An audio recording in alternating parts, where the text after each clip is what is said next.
জয় শ্রীকৃষ্ণ। আশা করি ভালো আছেন, সুস্থ আছেন। আজকের বিষয়টা হচ্ছে কর্কট রাশি। আর কর্কট রাশি সম্পর্কে আজকে আমরা কি জানব। যখন আপনাদের কারো গ্রহ আপনাদের 11th হাউসে রোহিণী নক্ষত্রে এসে, তাহলে সে কী ফল দেবে। এবার রোহিণী নক্ষত্রে কবে এসে? রোহিণী নক্ষত্রে এসে 13ই জুন এবং থাকবে 21 আগস্ট 2024 পর্যন্ত। তাহলে আমরা কি পাচ্ছি? আমরা দেখতে পাচ্ছি এটা কিন্তু প্রায় 2.5 মাসের কাছাকাছি কিন্তু বৃহস্পতি আপনাদের 11th হাউসে থাকছে। 11th হাউসের থেকে আপনাদের কী রেজাল্ট পাবে মোটামুটি কিছুটা শোনা হয়ে গেছিলো, কিন্তু আজকে যে জিনিসটা আনবো সেটার মধ্যে কি আছে, হাড়ির খবরটা কী আছে? হাড়ির খবরটা এটাই যে প্রত্যেকটা নক্ষত্রের জন্য কীরকম যাবে এই রোহিণী নক্ষত্রে আসার পর। কারণ এখানে বিচারটাই হচ্ছে কিন্তু কমপ্লিটলি নক্ষত্র হিসেবে। সেও নক্ষত্রতে পরিবর্তন করলো। সে আগে ছিল কৃতিকাতে, কৃতিকা থেকে এলো রোহিণীতে, রোহিণীতে আসার পর এই 2.5 মাস কিন্তু জিনিসটা ভাববেন না। এবার কেন ভাবতে বারণ করলাম? এই রোহিণী নক্ষত্রে আপনি যেরকম শুনলেন যে 13ই জুনে আসছে, এবার চলে যাচ্ছে হলো 21 আগস্টে, তারপরে কিন্তু এই ব্যাপারটা মিটে যাচ্ছে না। এবার কেন মিটে যাচ্ছে না? এর কারণ হলো বৃহস্পতি আবার রেট্রোগ্রেড হবে। আমরা রেট্রোগ্রেড সম্পর্কে কিছুটা জেনেছি, আমাদের ভিডিও যারা নিয়মিত ফলো করে তারা মোটামুটি জেনে গেছে যে রেট্রোগ্রেড কী জিনিস। সাপোজ আপনি জানেন না, তাহলে আমরা যখন বৃহস্পতি রেট্রোগ্রেড হবে সেই জায়গায় আলোচনা করব।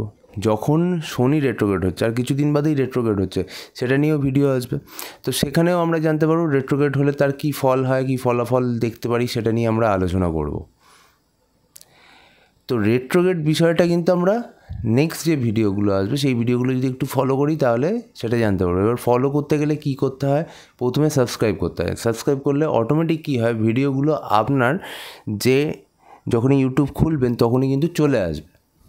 এবার যদি বেল নোটিফিকেশান প্রেস করে দেন তাহলে কী হয়ে যাবে, নোটিফিকেশান দেবে। যখনই আমি নতুন ভিডিও নিয়ে আসবো তখনই আপনাকে নোটিফাই করবে ইউটিউব যে এই ভিডিওটা এসে আপনি এবার দেখতে পারেন। এবার যদি আপনার রাশির সঙ্গে মিল হয়, মানে আপনি কর্কট রাশির ব্যক্তি বা কর্কট লগ্নের ব্যক্তি, এবার সেই রাশি বা লগ্নের ভিডিওটা এলো, তাহলে সঙ্গে সঙ্গে খুব শর্ট টাইমে আপনি সেই ভিডিওটা পেয়ে যাবেন।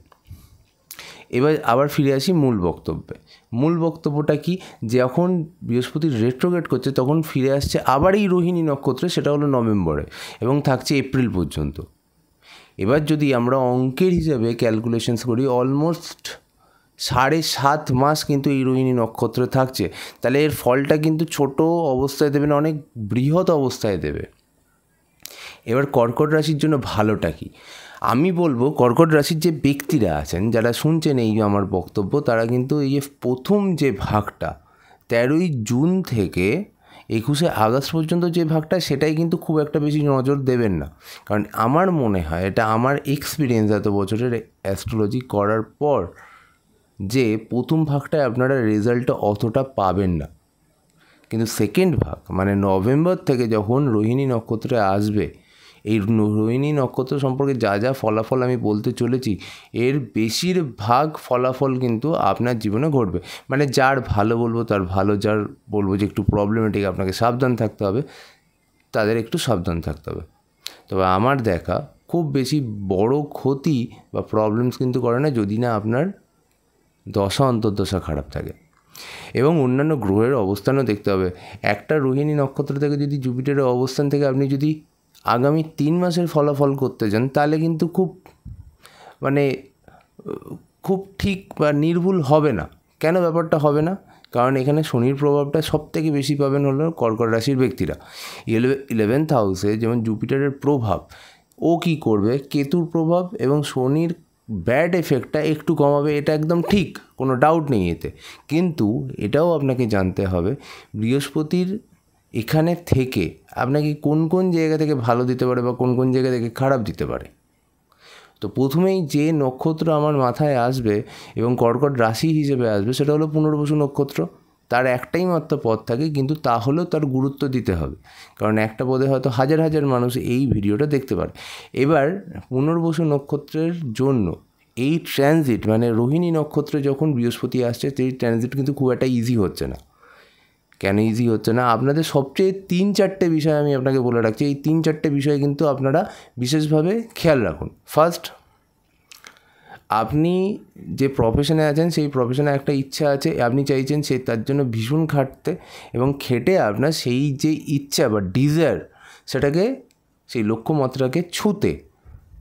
প্রবলেমটা হলো এখানেই, যেটা আপনি চাইছেন সেটা সেইভাবে আসছে না। সেটা আপনি নিজেরাও জানেন আপনাদের জীবনে কী ঘটছে। 2 নম্বর হলো অর্থনৈতিক দিকে।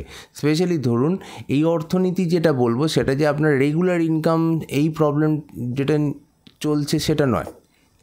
মানে আমি আবার একটু ব্যাপারটা বিস্তারিত বলি এই ফিন্যান্সের জায়গাটা। মানে কি, আপনার যে রেগুলার ইনকাম নিয়ে আমি কথা বলতে চাইছি না। আমি বলতে চাইছি আপনি যেটা সেকেন্ড ইনকাম করছেন, এক্সট্রা ইনকাম করছেন, বা যেটা থেকে আপনার ইচ্ছা পূরণ বা ধরে নিন কিছুটা লোভ পূরণ হয়। মানে হলো আমাদের যেটা প্রত্যেক মানুষের চাই, যেটা প্রতিনিয়ত আসছে, সেটা নিয়ে অতটাও চিন্তুক নই।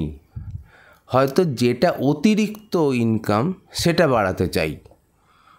মানে ঘরের ডাল ভাতের থেকে এবার হলো বাইরের বিরিয়ানিটা আমি খেতে চাই। তাহলে এইখানে আমার প্রবলেমটা কি হয়, আমরা কাউকে ধার দিই, ধারের বদলে সেই সুদ নেওয়ার চেষ্টা করি, ইনভেস্ট করি কোথায়, বিভিন্ন মাইক্রো ফিন্যান্সে ইনভেস্ট করি। আমরা ইনভেস্ট করি কোথায়, সেটা হলো শেয়ার মার্কেটে করি, মিউচুয়াল ফান্ডে করি, এবং বিভিন্ন জায়গায় যেখান থেকে আমাদের এক্সট্রা ইনকাম গ্রোথ আসবে, যেখানে আমার টাকাটা আরও বাড়বে এবং যেটা নর্মালভাবে প্রত্যাশামূলকভাবে ব্যাংক বা বিভিন্ন জায়গায় খুব কম সুদে বাড়ে তার থেকে অনেক বেশি বাড়বে।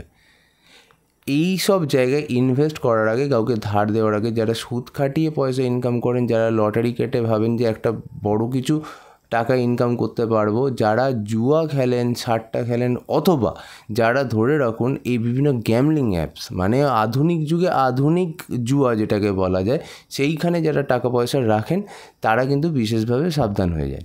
কারণ এখানে আপনার পয়সা কিন্তু খুব একটা ইজি জায়গায় যাচ্ছে না। এটা হলো ফিন্যান্স গেল। এবার হলো আপনার অফিসের কলিগ অথবা আপনার থেকে বড় কোনো গুরুজন, মানে হলো আপনার দাদা বা দিদি, জাতুতো, খুতুতো ইত্যাদি, এদের থেকেও যারা আপনাকে পছন্দ করে না, যারা আপনার, তাদের থেকে আপনি দূরে থাকুন, তাদের থেকে আপনি সেফ থাকুন। তাহলে আপনার জন্য ভালো। তাদেরকে বিশ্বাস করে কোনো জায়গায় এগোবেন না, তাহলে সেই জায়গাটা হয়তো ঠকতেও পারেন।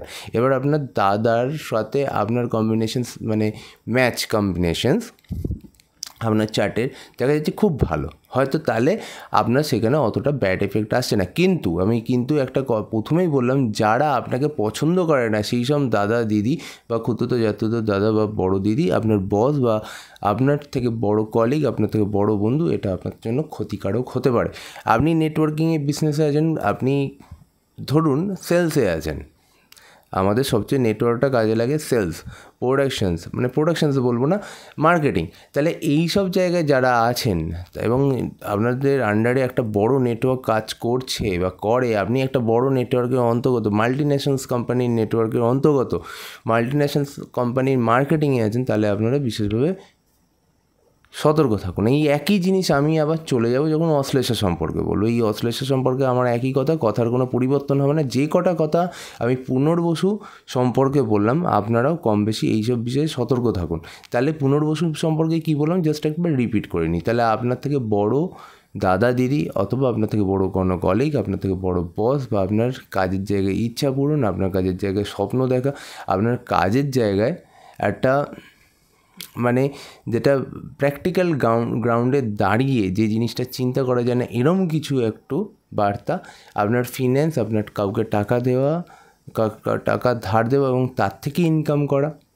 এবং যদি দেখা যায় যে আপনি কোনো বিশেষ লোভবশত কোনো একটি জায়গায় শেয়ার মার্কেট, যেটা স্পেশালি ফলস, হয়তো সঠিক শেয়ার মার্কেটে রাখলে আপনার অতটা ক্ষতি হবে না, কিন্তু কেউ কোনো আজকালকার দিনে বিভিন্নভাবে মানুষকে প্রলোভন দেখিয়ে টাকা তোলা হয় যে এই দুদিনে, এই 1 মাসে আপনার টাকাটা এত টাকা সুদ দিতে পারবে, এবং যার বেসিক্যালি কোনো বেস নেই, এরকম একটা জায়গা, শুধু বিশ্বাসের উপর ভরসা করেই আপনি সেই টাকাটা দিয়ে দিলেন, এরপর সেই টাকাটা আর ফেরত আসে না। বিভিন্ন মোবাইলের মাধ্যমে আজকাল যে ফ্রডগুলো হচ্ছে সেইগুলো দেখা যাচ্ছে।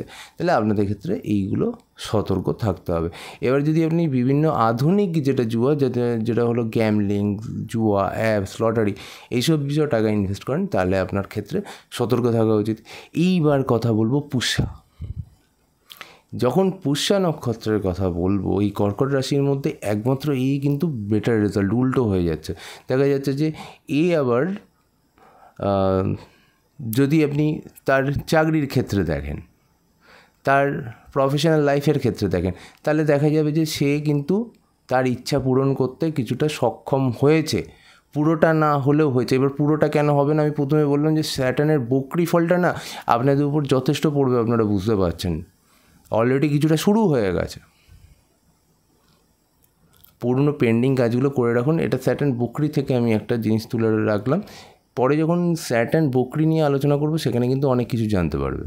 এবার ধরুন আপনার উল্টো হতে পারে কীরকম, আপনার থেকে বড় কলিগ, বন্ধু, আপনার নেটওয়ার্কের অন্তর্গত কোনো কলিগ, আপনার শুভাকাঙ্ক্ষী এরম যারা আছেন তারা আপনাকে হেল্প করতে পারে।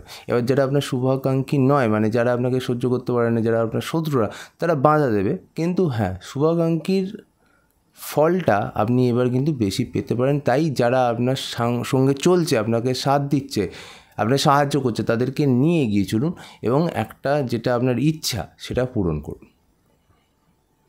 আপনি কিন্তু শেয়ার মার্কেট, মিউচুয়াল ফান্ডস এবং বিভিন্ন যে ফান্ড যেগুলো আছে, ওই যে কথায় বললাম সরকারি অনুমোদিত, ঠিক আছে, অনুমোদিত এরকম কোনো জায়গায় আপনি টাকা রাখলে হবে না। অনুমোদিত জায়গায় টাকা রাখলে আপনার সেই জায়গায় একটা লাভ আসবেই আসবে। আপনি বুঝতে পারবেন কে ফলস নয়, বুঝতে পারবেন। কিন্তু যদি আগের যে ট্রানজিট ধরি, যে ট্রানজিটটা হয়ে গেল, এই যে কৃতিকার মধ্যে যে ট্রানজিটটা পুষ্যার ক্ষেত্রে হলো, সেটা কিন্তু খুব একটা লাভজনক ছিল না। যেই এবার রোহিণীতে এলো তখন কিন্তু আপনার ক্ষেত্রে লাভজনক হবে এবং আপনি সেখানে বেটার রেজাল্ট করবেন। এবার ধরুন আরেকটা জিনিস বলছি, যদি আপনি চান আপনি প্রফেশনে গ্রোথ করতে, আপনি বাইরে যেতে চান, আপনি ট্রাভেল করতে চান, আপনি আপনার এফোর্ট দিতে চান, হ্যাঁ এফোর্টটা বেশি দিতে হবে। স্যাটার্ন যখন বক্রি হচ্ছে প্রবলেমস আসবে, বাধা আসবে, কিছু মানুষ আসবে যে আপনাকে হেল্প করতে নাও পারে, কিন্তু তা সত্ত্বেও কিন্তু যদি চান আপনি আপনার প্রফেশনসকে গ্রো করতে, তাহলে আপনি আপনার স্থল থেকে, যেখানে জন্মস্থল বা যেখানে আপনার মেন টেরিটরি, সেখান থেকে বেরিয়ে আপনি কাজটা করুন, এফোর্ট দিন। আপনার রেজাল্ট কিন্তু 3-4 মাস বাদে বা বছরের শেষে গিয়ে কিন্তু দেখতে পাবো। কেন বললাম দেখতে পাবো? কারণ নভেম্বরে আবার কিন্তু জুপিটার রোহিণী নক্ষত্রে বক্রি হয়ে আসছে, তখন কিন্তু যে রেজাল্টগুলো, এই যে কথাগুলো বলছে, এই রেজাল্টগুলো আপনি পেতে পারবেন। তো আজকের এই ভিডিও কর্কট রাশি সম্পর্কে অনেকটা পরিষ্কার ভিভিড আলোচনা বলতে পারেন, যে আলোচনার মধ্যে কোনো যাকে বলে না একটু চোনা পড়ে গেল সেরকম কিন্তু নেই। কারণ হলো কোনো জায়গায় আমি খুব একটা ফাঁকি বা বাকি রাখিনি, 2-1টা জায়গায়। এবার দেখুন 11th হাউসে বসে সে কিন্তু দেখছে 5th হাউস, 7th হাউস, আপনার 3rd হাউসকে।